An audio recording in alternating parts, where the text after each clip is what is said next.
Friends, it's been said that the only constant is change, including when it comes to the way we practice and live our Jewish identities. The Judaism our grandparents and parents once lived, for instance, is not the Judaism we or our children or our grandchildren are living today.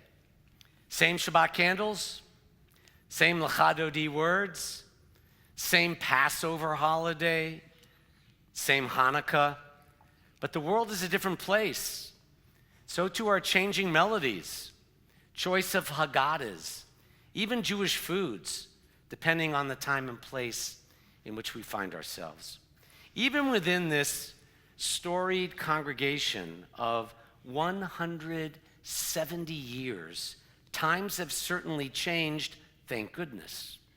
Hard to believe, but this synagogue was formed, as you read in Judy Ringel's book, 7 years before the Civil War in 1854.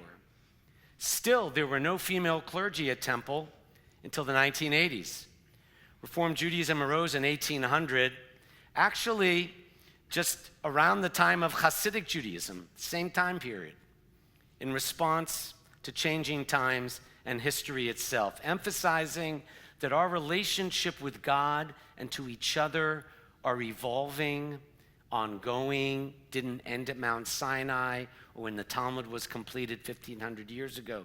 Judaism, we contend, is a living and evolving religion that exists in a nurturing relationship with the evolving world. The essential spirit of Judaism doesn't change. Spirit of compassion, justice, human dignity, learning, healing a broken world, experiencing the sacred, as I hope we are tonight, through Jewish prayer and music. But how we embody that spirit, how we apply it, depends on the time and place in which we live. Reform Judaism seeks a religious commitment not of the least common denominator, but of the most relevant, so that Judaism may live in this time and place, not only for today or only for us, but for the generations to come. Think about Memphis. If you're in your 20s in Memphis, I see several of you here in 2024, the most happening places to be are strangely the same neighborhoods grandparents moved out of. Midtown, Crosstown. Clearly, Memphis, as perceived and experienced now, is not the Memphis of 50 or even 25 years ago. Serious research has been conducted, and the findings are quite remarkable. What comes to mind about Memphis most among 20s and 30s across America is not Graceland. It's not barbecue. It's not home of the blues. It's not even Elvis.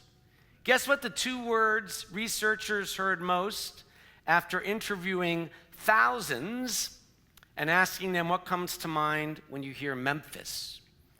Two words: creativity and soul. The summary finding is that younger generations around the country see Memphis as a place where creativity and soul converge to create change. I'm not talking about people from Memphis. I'm talking about people who talk about Memphis. There was even an ad for Memphis a few years ago, which reads, and I quote, "If you want to change the world, come home to Memphis." Though the Memphis Jewish community population compared to the 1970s is aging and declining numerically, the new research on Memphis, in the eyes of newcomers and outsiders, is quite hopeful and promising for an expression of Judaism like ours, which emphasizes tikkun olam, equality, inclusivity, community, creativity, and yes, soul.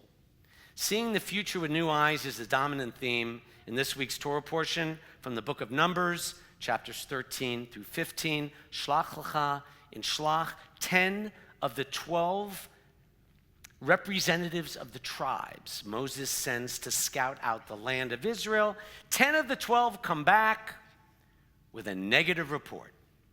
Only 2 see the possibility of a different future. This week's portion is essentially a study in the way different people look at the world and our place in it.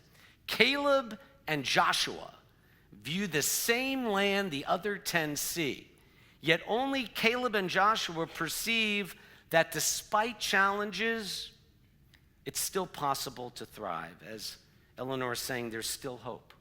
That kind of vision and positive self-perception is what's needed most to reach goals one never thought possible. Many of you may be familiar with the great writer Marcel Proust. He put it this way, it's one of my favorite quotes. The real voyage of discovery in life consists not in seeking out new landscapes, but in having new eyes. What Proust is saying is that if you travel all around the world with the same old, tired eyes, you won't discover anything new. But if you get new eyes, if you learn to see things, even the same thing, in a fresh and different way, then you can discover wonders and miracles without ever leaving your seat. It's not just what you see, it's how you see it. When seen with new eyes, challenged places like Memphis or Israel brim with new possibilities, but that requires open minds, fresh eyes to see what's right instead of what's wrong. And with Temple, it's about how current and future Jews will connect to Memphis and to their Judaism today and tomorrow. Many of us from Memphis still see the future in terms of our own past for understandable emotional reasons, which is why newcomers and outsiders are so important as teachers for the present. The Torah demonstrates how it's often the outsider who shows our people what we don't even see about ourselves. Think about this. The Egyptian midwives, Shiphrah and Puah, who saved baby Moses' life and changed history, were not members of the tribe. They were outsiders who came in. And get this, in this week's Haftorah portion, it's not an adult film actress, but it really is a prostitute named Rahab, who turns out to be the hero. I'm not making this up. Moses' successor, Joshua, who scouted out the land, one of the 2, remember, who saw the positive.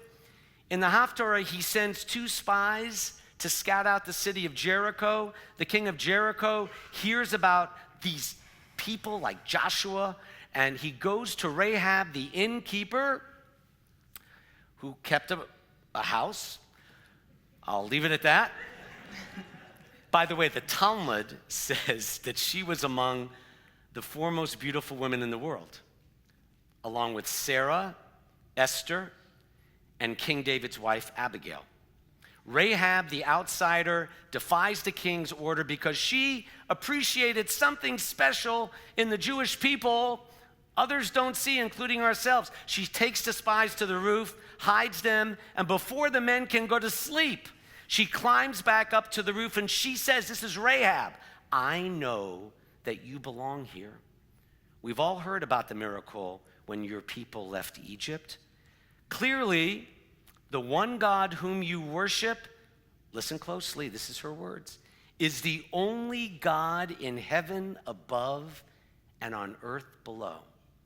Generations later, the editors of your prayer book, Orthodox, Conservative, Reform, any prayer book, they chose Rahab's words in the concluding Aleinu prayer.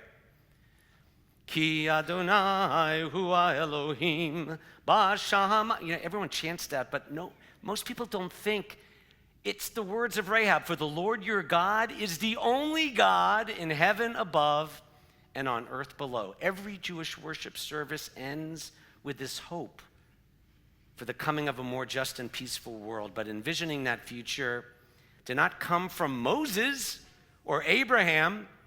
It came from a Canaanite prostitute who said publicly that the one God we affirm is the only God in heaven and earth. My friend and teacher, Rabbi Jeff Salkin, notes, I love this.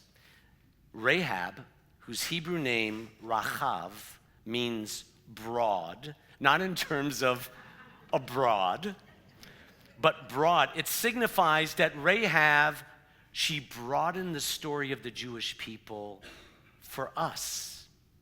She made the story of the Jewish people bigger, the future brighter. Her example teaches us not to judge where people are from, or a woman who had to sell her body. It's who they become. It's not what they look like, but who their souls really are. In this week's Torah story of Moses and the spies, 10 don't see what 2 people do see: the possibility of a future for our people in our spiritual homeland. In the Haftorah story in the book of Joshua, a complete outsider sees what most of our own people had yet to appreciate. My final prayer on this Shabbat, arising from this week's Parsha and Haftarah, is that more and more of us of all ages, whether from Memphis or new to Memphis, will see what Rahab, Joshua, Caleb saw, that others of us, too conditioned by the past, have a hard time seeing. A vibrant Jewish future filled with what the Memphis study found: creativity and soul in the least likely of places, even right here. There's still dark clouds overhead for sure in our beloved homeland, in our city and nation, but with new eyes, did you notice what you're looking at? There's a rainbow behind it all in front of you. Amen.